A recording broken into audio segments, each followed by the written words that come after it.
देखना, जब तुम, अब देखो पहचान बता रहे हैं कि भगवान के सन्मुख हो, जब तुम प्रभु के सन्मुख होगे तो तुम देखना तुम्हारा उत्साह बढ़ेगा।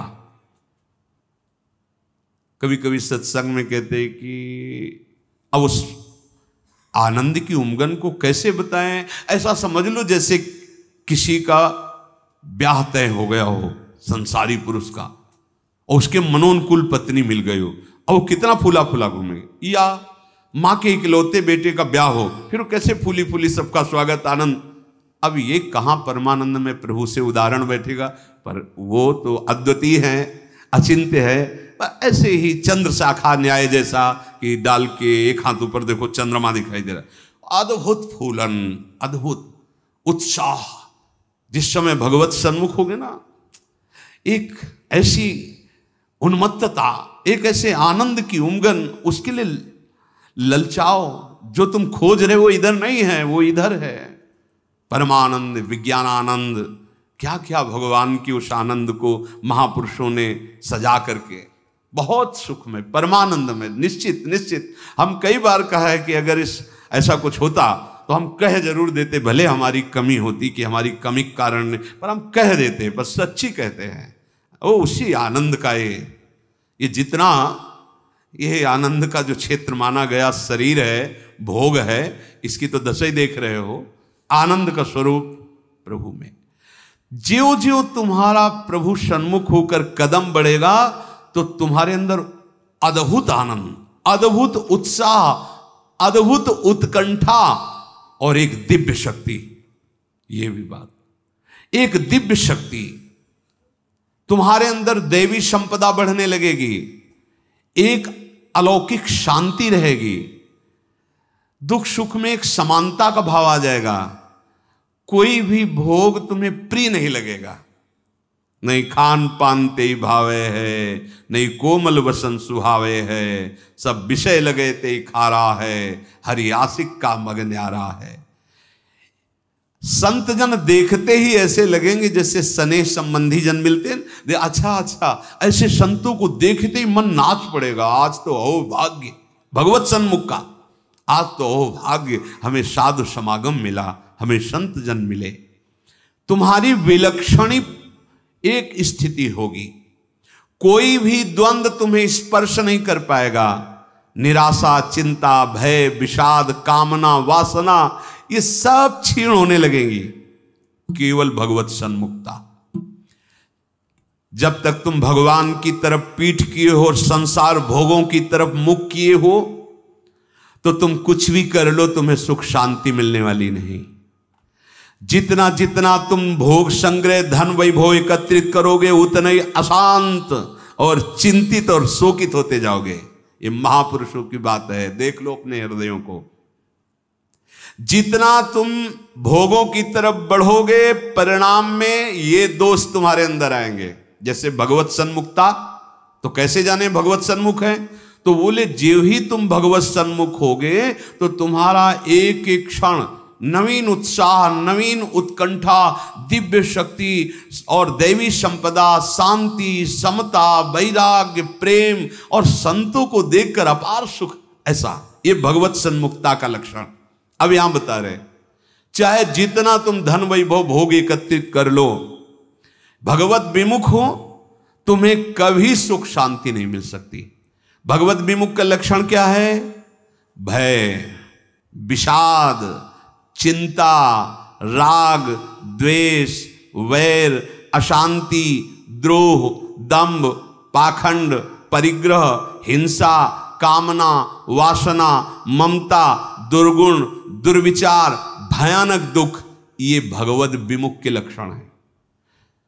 जो भगवत सन्मुख होता है, एक भी उनके हृदय में नहीं होते। ये जाचो जाचो, अंदर जाचो। भगवत विमुक्ता का लक्षण, मूल लक्षण, भोगों में सुख है, इसी में सारे दोष बैठे हुए हैं। और जहां भगवत सन्मुख हुए, तहां तुम्हारा प्रतिपल नवीन उत्साह, नवीन उत्कंठा, दिव्य शक्ति, दैवी संपदा, शांति, समता, वैराग्य, प्रेम, समस्त द्वंद्वों से छूट करके एक अद्भुत आनंद और संत समागम जीवन बन जाएगा। देखो राधा बाबा पूर्ण महापुरुष हैं, कोई उनको जानना थोड़ी साधन साध्य के विषय में, पर आपको ध्यान होगा जब ऋषिकेश में उनके गांठों में बहुत दर्द वात रोग के कारण, तो वो अपने निजी जन से कह रहे थे भाई मुझे सत्संग में पहुंचा दो।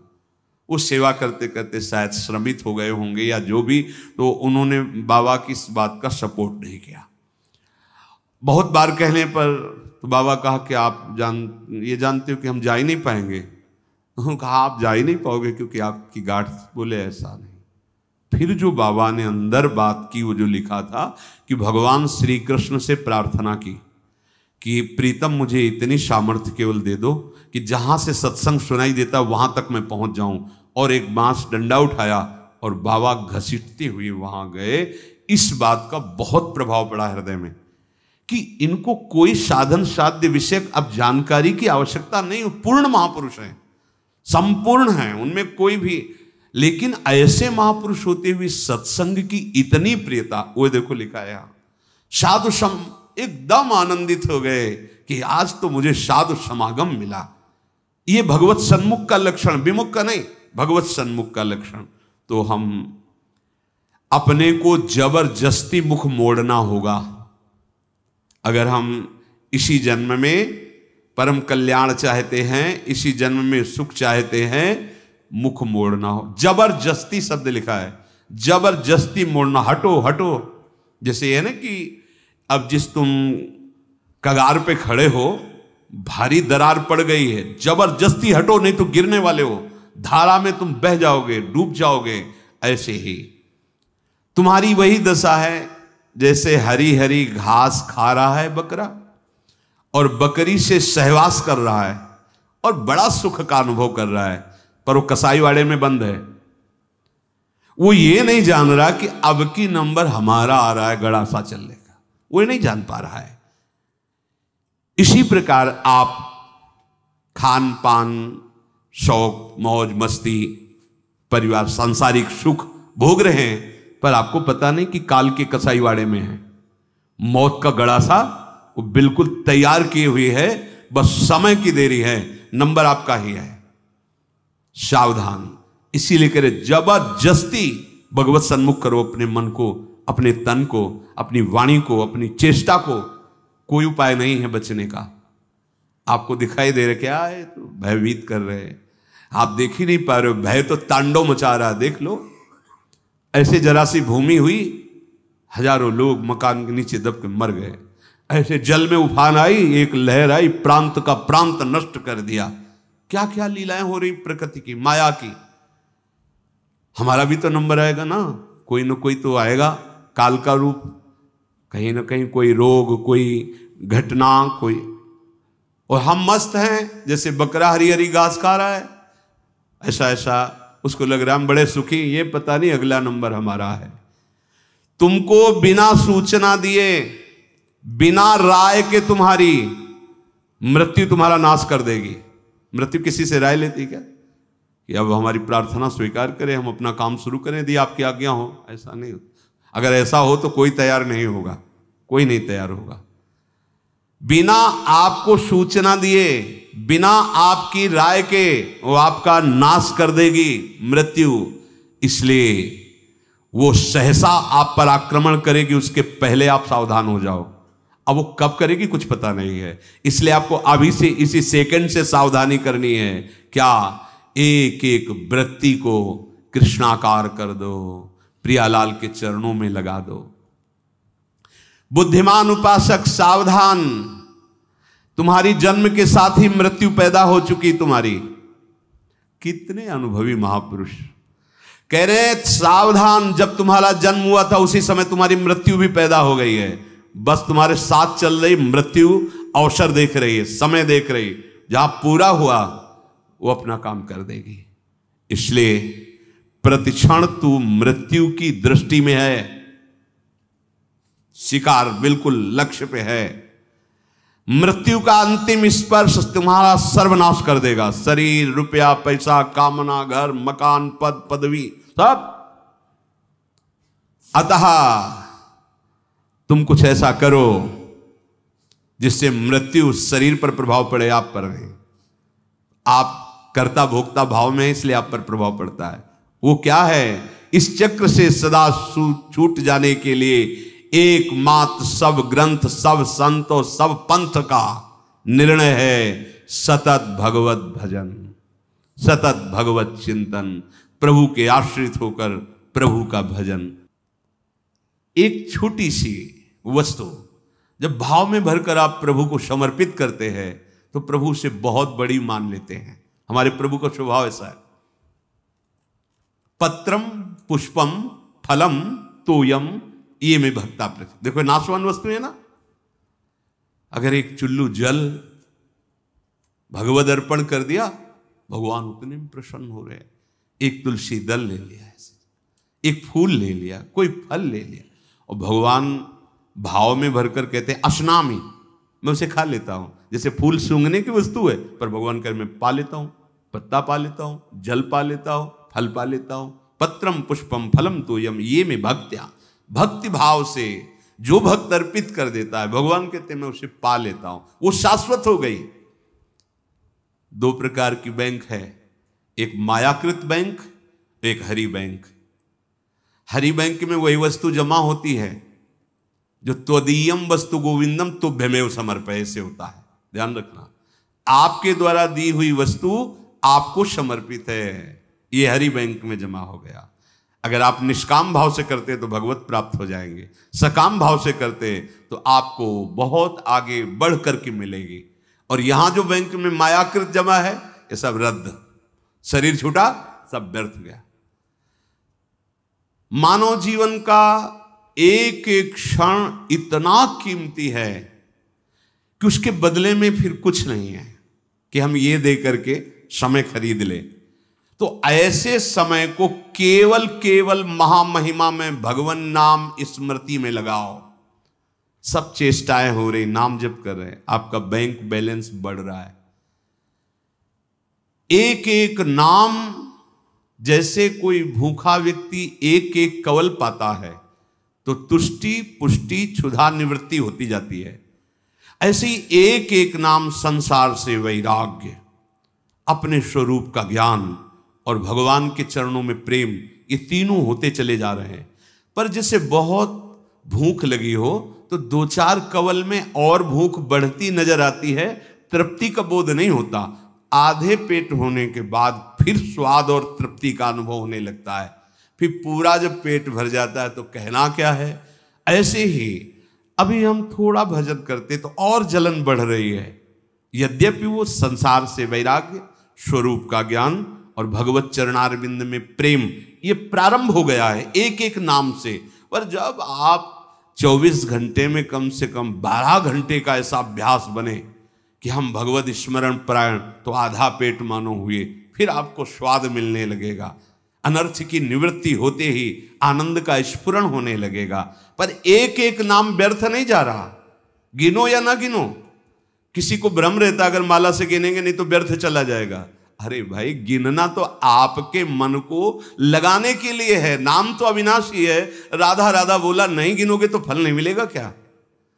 कुछ लोगों को भ्रम होता है अगर गिना नहीं तो फिर वो संख्या ऐसे ही चली जाएगी, लिखा जाएगा नहीं। अरे गिनना केवल मन को लगाने के लिए है। नाम महामहिमा है, गिनो या ना गिनो। अब प्रेमी जन गिनने में नहीं रहते। हाँ, प्रेमी जन तो श्वास प्रश्वास अपने प्रीतम के नाम का वर्तमान में स्वाद ले रहे, उसका और कोई फल नहीं चाहिए। ये जिह्वा पे राधा राधा चल रहा है, हमें सब कुछ मिल गया, बस यही चलता रहे, हम भूलूं ना। इतना स्वाद, इतनी महासुख की वृत्ति उदय होती है। सामने प्रियालाल हृदय आनंद की उफान में, जिह्वा पे नाम, अब उसे क्या चाहिए? जो क्षण चला गया वो लौट कर दोबारा तुम्हारे जीवन में नहीं आएगा, बहुत बड़ा घाटा। अगर खाली चला गया तो बहुत बड़ी हानि, बहुत बड़ा छिद्र, बहुत बड़ी दोष वृत्ति हो गई। जरा सा भगवत विस्मरण में अंतर, माया का प्रवेश। का हनुमंत विपति प्रभु सोई, जब तो सुमिरन भजन न होई। श्वास प्रश्वास लगातार भगवन नाम का अभ्यास, भगवत स्मृति कहीं भी जा रहे हो, कोई भी कार्य कर रहे हो, किसी से भी कोई व्यवहार कर रहे हो, अंदर ही अंदर स्मरण, प्रभु का स्मरण न छूटने पावे। लाभ हरिवंश के नाम उच्चारण, लाभ इससे बड़ा कोई लाभ नहीं। राधा राधा हरि हरि, अगर नाम उच्चारण हो रहा अंदर, बहुत बड़ा लाभ मिल रहा है। 1 लाख रुपया 1 घंटे में कमा लिया और हरि को भूल गए, किस काम में आएगा? और 1 घंटे बाद शरीर छूट गया, 1 लाख रुपया कमा लिया है, हरि का नाम नहीं लिया, तो आएगा क्या हाथ? और 1 घंटे लगातार नाम जप किया है, भले हमारे पास लौकिक वैभव नहीं है, लेकिन ना तो संताप होगा, न शोक होगा, न चिंता होगी, न भय होगा, एक आनंद, और वो अनंत काल के लिए बैंक में जमा हो गया अविनाशी नाम। ये हमारी समझ में क्यों नहीं आ रहा? लाखों रुपया इकट्ठा कर ली, चिंता है, शोक है, भय है, नाना प्रकार की वासनाएं जल रहे हैं, लाभ क्या मिला? नाम चल रहा है, माना कि आपके पास उतना ऐश्वर्य नहीं है, यथा लाभ संतोष, जितना प्रभु दिए सन, पर आपका हृदय प्रफुल्लित रहेगा, भरोसा बहुत बड़े स्वामी का है, और एक एक नाम आपका जमा हो रहा है। सदगुरुदेव भगवान एक दिन बोले थे, एक एक सेकंड का तुम्हारे हिसाब होगा। ऐसा नहीं कि तुम नाम जप कर रहे हो, उनके लिए जल रहे हो, कष्ट सह रहे हो, तो तुम्हें किसी को बताने की जरूरत है। एक एक सेकंड का हिसाब होगा और आप निहाल हो जाओगे। वो एक एक सेकंड आपको देख रहा है, आपके एक एक सेकंड की वृत्ति का हिसाब होगा। बहुत उदार दानी हैं हमारे प्रभु, अति उदार भी सुंदर। ऐसे मालिक के सेवक हो, वो एक एक सेकंड देख रहा है और तुम्हारा हिसाब करेगा। बाहर से नाटक करोगे, भक्ति का दंभ करोगे तो समय लगेगा, दंभ पूर्वक भी भक्ति की व्यर्थ नहीं जाती। झूठा खेले साचा हो, एक दिन ऐसा झटका लगेगा माया का कि अपने आप सच्चाई पे खड़े हो जाओगे। वो बहुत खिलाड़ी है, उससे बड़ा कोई खिलाड़ी नहीं। करो करो दम, करो नाटक। अब वो अपना नाटक विस्तार करेगा और ऐसी जगह खड़ा करेगा जहां कोई नहीं, तब पुकारोगे हे हरि, तो बोलेगे आ जाओ, हम तो पहले ही बांह फैलाए बैठे थे, पहले ही तुम तो हमें केवल निमित्त बनाकर भोगों के लिए तुम चल रहे थे, लेकिन अब असलियत में पुकारा, आओ हम तुम्हारे स्वागत के लिए खड़े हैं। झूठा खेल है ये, खेल ऐसा है, झूठा खेल है साचा होए। अगर झूठ से भी कोई भक्ति करने लगे तो सच्चाई में भगवान उसे भक्त बना देते हैं। हाँ, जो कोई भक्ति करे कपट से, उसको भी अपनाऊं, साम दाम और दंड भेद से सीधे रास्ते लाऊं। साम दाम दंड भेद, सीधे रास्ते लाऊं, नकली से बनाऊं असली। यही मेरे मन में छड़ी भगत मेरे मुकुट मणि, मैं हूं भक्तन को दास भगत में। आह, कितने कृपालु स्वामी है। एक राजा का सरोवर था बहुत बड़ा, तो उसमें वो अपने मन आह्लाद के लिए रंग बिरंगी मछलियां पाले हुए थे। कभी कभी कोई मछुआरा, तो उन्होंने आदेश कर दिया इस सरोवर से जो मछली पकड़ेगा उसे मृत्यु दंड दिया जाएगा। अब तो कोई जाता नहीं, बहुत मछलियां रंग बिरंगी को। एक मछुआरा परिवार बड़ा भूखा था और कई दिनों से भी मुझसे मिला नहीं था शिकार। तो उसने देखा यहाँ कोई रखवाले तो रहते नहीं है, मृत्यु दंड का आदेश है, हम जल्दी से लिया भाग जाएंगे। और ढेर सारी मछलियां बड़ी बड़ी। वो गया, जाल फैलाया, मछली समेट ही रहा था कि राजसवारी दूर से घोड़ों की टाप धूल देखा, अरे ये तो अब क्या करें, भागते हैं तो दिखाई देंगे, बंदी बना लिए जाएंगे क्योंकि वो घोड़े में है। उसको लगा कि साधु बन जाना अच्छा है, बहुत बढ़िया उपाय है। फौरन कपड़ा सा उतारे और रजली पूरे शरीर में पोतली, और वो तो साधु का बैठ गया, ऐसे जाल उसी जल में छोड़ दिया, ऐसे छुपा दिया, शांत से बैठ गए। वो राजा निकल रहे थे तो देखा सरोवर पर कोई परमहंस बैठे हैं। बोले हो भाग्य। दूर ही अपने सब राजशोभा को रोक दिया, सैनिकों को रोक दिया, नंगे पैर पाग उतार करके आए, साष्टांग दंडवत की। धीरे से हल्की आंख खोक, वो तो भयभीत है कि मृत्यु दंड मिलता, रत्न आदि सामने रखकर, पर वो आंख खोला नहीं। तो उसने समझा महाराज ध्यान में, विक्षेप नहीं पहुंचाना चाहिए, चुपचाप चला गया। जब घोड़ों की टाप दूर ऐसे जाते हुए वो चले गए तो आंख खुला तो देखा रत्नादि हीरे आदि। तो उसने विचार किया कर्म तो मैं वो कर रहा था कि मुझे मृत्युदंड मिलता, लेकिन साधु वेश का सहारा लिया तो मुझ नीच अपराधी को राजा प्रणाम किया और ये रत्न रख के गया। ये जब मैं नकली भाव रखा तो ऐसा हुआ, यदि मैं असली में साधु बन जाऊं तो क्या होगा। अब मैं ना अपने घर जाऊंगा, ना आज के बाद कभी मछली मारूंगा, अब मैं सच्चा साधु बनूंगा। बना दिया। जो कोई भक्ति करे कपट से उसको भी अपनाओ, पर काहे को समय बर्बाद करोगे। आपको भगवान ने सत्संग दिया है तो आप सच्चे मार्ग के पथिक बनो। श्वास प्रश्वास तुम्हारी खाली न जाने पावे। जब तक तुम्हारा मुख भोगों की ओर है, मुख का तात्पर्य अंदर से है, अंतर ही अंतर, तुम सब साधन कर रहे हो लेकिन तुम्हारी विश्राम स्थिति मन मानता है भोग में। क्या खाने को मिलेगा, हाँ हर्षित हो गए। क्या भोगने को मिलेगा, हर्षित हो गए। मतलब आप अभी भोगों के सन्मुख हैं। अंतर की बात देखना। जब तक तुम्हारा मुख भोगों की ओर है तो तुम कह रहे हो कि हम भगवत मार्ग के पथिक हैं, भगवत मार्ग में चल रहे हैं, पर तुम चल भोगों की ओर ही रहे हो, प्रभु की ओर एक कदम नहीं चल रहे हो। जैसे कई बार सत्संग में बताया है कि ये बिहारी जो हैं, आप मुख इधर करो छठी करा की तरफ और दौड़ लगा दो तो आपका हर कदम बिहारी जी से दूर होता चला जा रहा है। आप बहुत चल रहे हो लेकिन विपरीत चल रहे हो तो आप बिहारी जी से दूर होते चले जा रहे हो।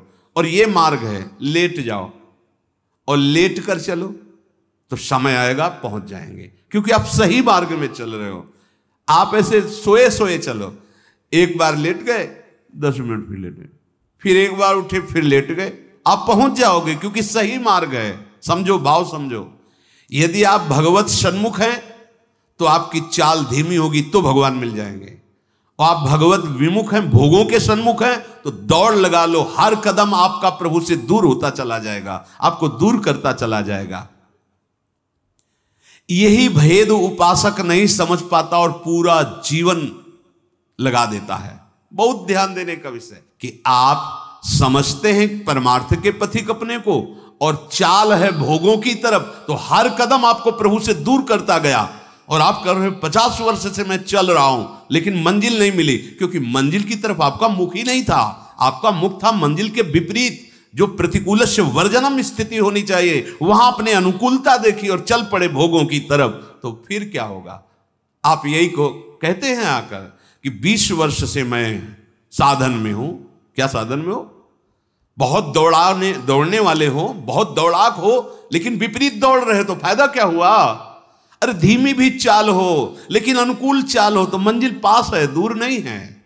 ये बहुत समझने की बात, बहुत समझने की बात। यही गलती हमसे होती है। महापुरुषों द्वारा स्वादनीय शास्त्र जिसकी जय घोष करता है, ऐसे नाम का अपमान कर रहे हो। तुम्हारे कदम किधर हैं? किधर है कदम तुम्हारे? तुम्हारी चाल किधर है? पहले देखो ना। अरे सन्मुख होए जीव मोई जमही, जन्म कोट यज्ञ नाश होते। मेरे प्रभु कहते हैं करोड़ों जन्म के पाप उसी क्षण नष्ट कर देता हूं जब सन्मुख होते। सन्मुखता का मतलब समझो। अंदर ही अंदर भोगों को विश्राम मान रहे हो, भोगों को सुख मान रहे हो, मान प्रतिष्ठा को जीवन का लाभ मान रहे हो, तो आपके सम्मुख कौन है?